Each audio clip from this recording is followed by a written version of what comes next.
February 21st, Leviticus 11:1 through Leviticus 12:8. Now the Lord spoke to Moses and Aaron, saying to them, Speak to the children of Israel, saying, These are the animals which you may eat among all the animals that are on earth. Among the animals, whatever divides the hoof, having cloven hoofs, and chewing the cud, that you may eat. Nevertheless, these you shall not eat among those that chew the cud, or those that have cloven hoofs. The camel, because it chews the cud, but does not have cloven hoofs, is unclean to you. The rock hyrax, because it chews the cud, but does not have cloven hooves, is unclean to you. The hare, because it chews the cud, but does not have cloven hooves, it is unclean to you. And the swine, though it divides the hoof, having cloven hooves, yet does not chew the cud, is unclean to you. Their flesh you shall not eat, and their carcasses you shall not touch. They are unclean to you. These you may eat of all that are in the water. Whatever in the water has fins and scales, whether in the seas or in the rivers, that you may eat. But all in the seas or in the rivers that do not have fins and scales, all that move in the water, or any living thing which is in the water, they are an abomination to you. They shall be an abomination to you. You shall not eat their flesh, but you shall regard their carcasses as an abomination. Whatever in the water does not have fins or scales, that shall be an abomination to you. And these you shall regard as an abomination among the birds. They shall not be eaten. They are an abomination: the eagle, the vulture, the buzzard, the kite, and the falcon after its kind, every raven after its kind, the ostrich, the short-eared owl, the seagull, and the hawk after its kind, the little owl, the fisher owl, and the screech owl, the white owl, the jackdaw, and the carrion vulture, the stork, the heron after its kind, and the hoopoe and the bat. All flying insects that creep on all fours shall be an abomination to you. Yet these you may eat of every flying insect that creeps on all fours, those which have jointed legs above their feet, with which to leap on the earth. These you may eat: the locust after its kind, the destroying locust after its kind, the cricket after its kind, and the grasshopper after its kind. But all other flying insects which have 4 feet shall be an abomination to you. By these you shall become unclean. Whoever touches the carcass of any of them shall be unclean until evening. Whoever carries part of the carcass of any of them shall wash his clothes and be unclean until evening. The carcass of any animal which divides the foot, but is not cloven-hoofed, or does not chew the cud, is unclean to you. Everyone who touches it shall be unclean, and whatever goes on its paws among all kinds of animals that go on all fours, those are unclean to you. Whoever touches any such carcass shall be unclean until evening. Whoever carries any such carcass shall wash his clothes and be unclean until evening. It is unclean to you. These also shall be unclean to you among the creeping things that creep on the earth: the mole, the mouse, and the large lizard after its kind, the gecko, the monitor lizard, the sand reptile, the sand lizard, and the chameleon. These are unclean to you among all that creep. Whoever touches them when they are dead shall be unclean until evening. Anything on which any of them falls when they are dead shall be unclean, whether it is any item of wood or clothing or skin or sack.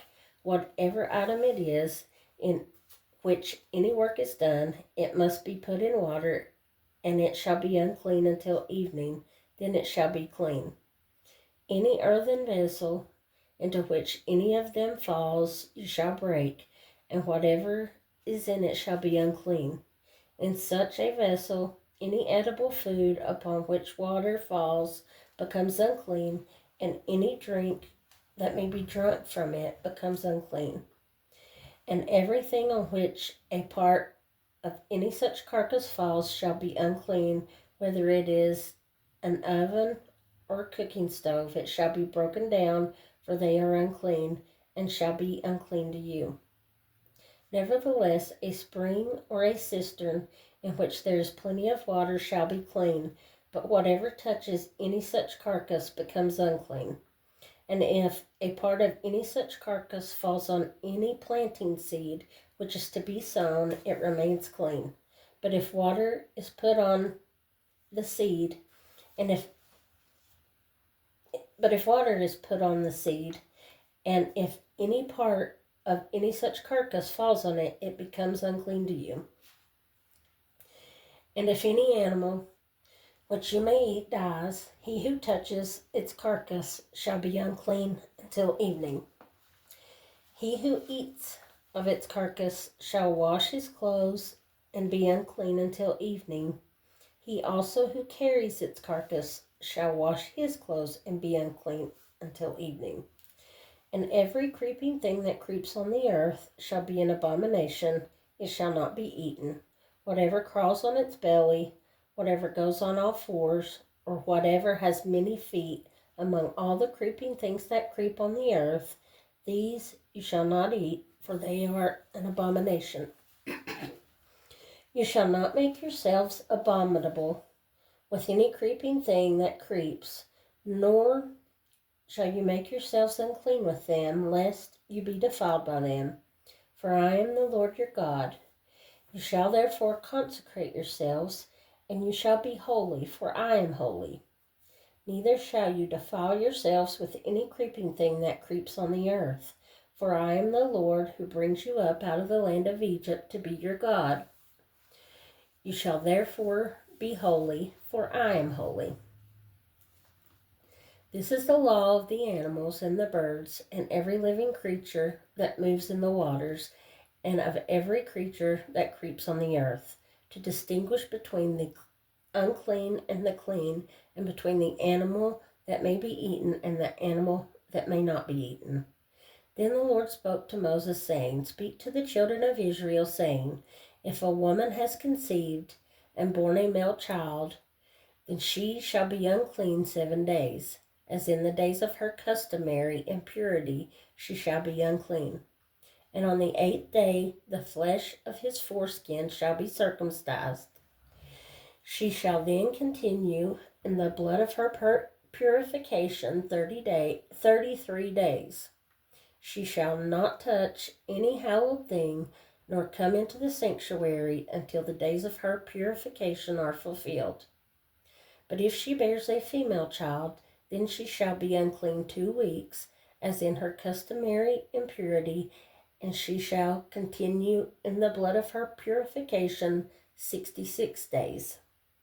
When the days of her purification are fulfilled, whether for a son or a daughter, she shall bring to the priest a lamb of the first year as a burnt offering, and a young pigeon or a turtle dove as a sin offering to the door of the tabernacle of meeting. Then he shall offer it before the Lord and make atonement for her, and she shall be clean from the flow of her blood. This is the law for her who has borne a male or female. And if she is not able to bring a lamb, then she may bring 2 turtle doves or 2 young pigeons, one as a burnt offering and the other as a sin offering.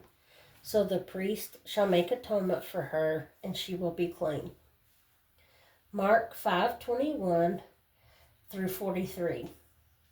Now when Jesus had crossed over again by boat to the other side, a great multitude gathered to him, and he was by the sea.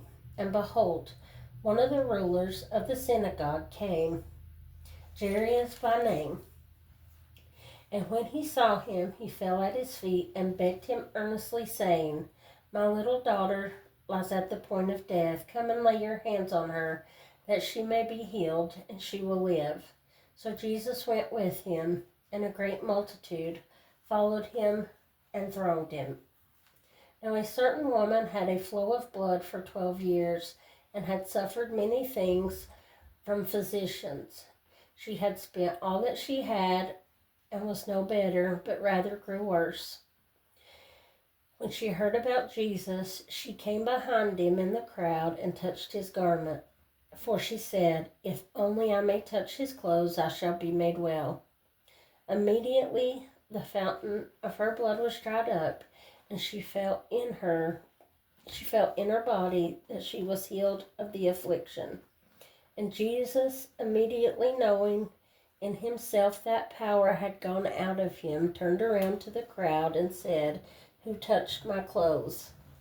But his disciples said to him, "You see the multitude thronging you, and you say, 'Who touched me?'" And he looked around to see who had done this thing. But the woman, fearing and trembling, knowing what had happened to her, came and fell down before him and told him the whole truth. And he said to her, "Daughter, your faith has made you well. Go in peace and be healed of your affliction." While he was still speaking, some came from the ruler of the synagogue's house, who said, "Your daughter is dead.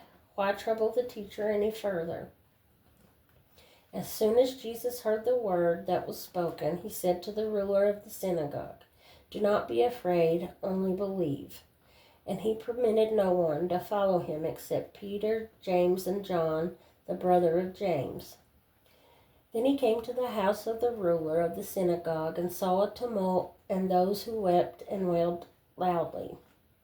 When he came in, he said to them, "Why make this commotion and weep? The child is not dead, but sleeping." And they ridiculed him. But when he had put them all outside, he took the father and the mother of the child and those who were with him and entered where the child was lying. Then he took the child by the hand and said to her, "Talitha cumi," which is translated, "Little girl, I say to you, arise." Immediately the girl arose and walked, for she was 12 years of age. And they were overcome with great amazement. But he commanded them strictly that no one should know it, and said that something should be given to her to eat. Psalm 38, 1-22. O Lord, do not rebuke me in your wrath, nor chasten me in your hot displeasure. For your arrows pierce me deeply, and your hand presses me down. There is no soundness in my flesh because of your anger, nor any health in my bones because of my sin. For my iniquities have gone over my head, like a heavy burden. They are too heavy for me. My wounds are foul and festering because of my foolishness. I am troubled. I am bowed down greatly. I go mourning all the day long.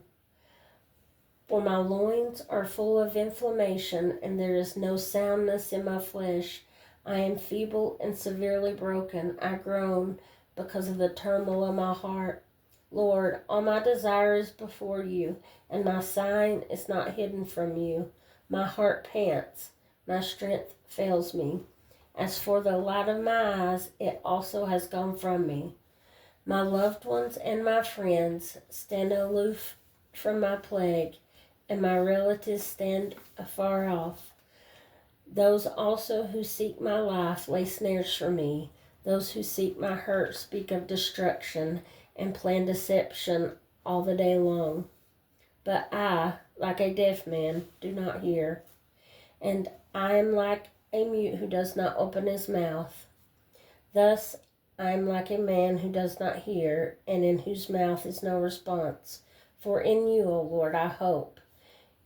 You will hear, O Lord my God. For I said, hear me, lest they rejoice over me, lest when my foot slips they exalt themselves against me. For I am ready to fall, and my sorrow is continually before me. For I will declare my iniquity, I will be in anguish over my sin.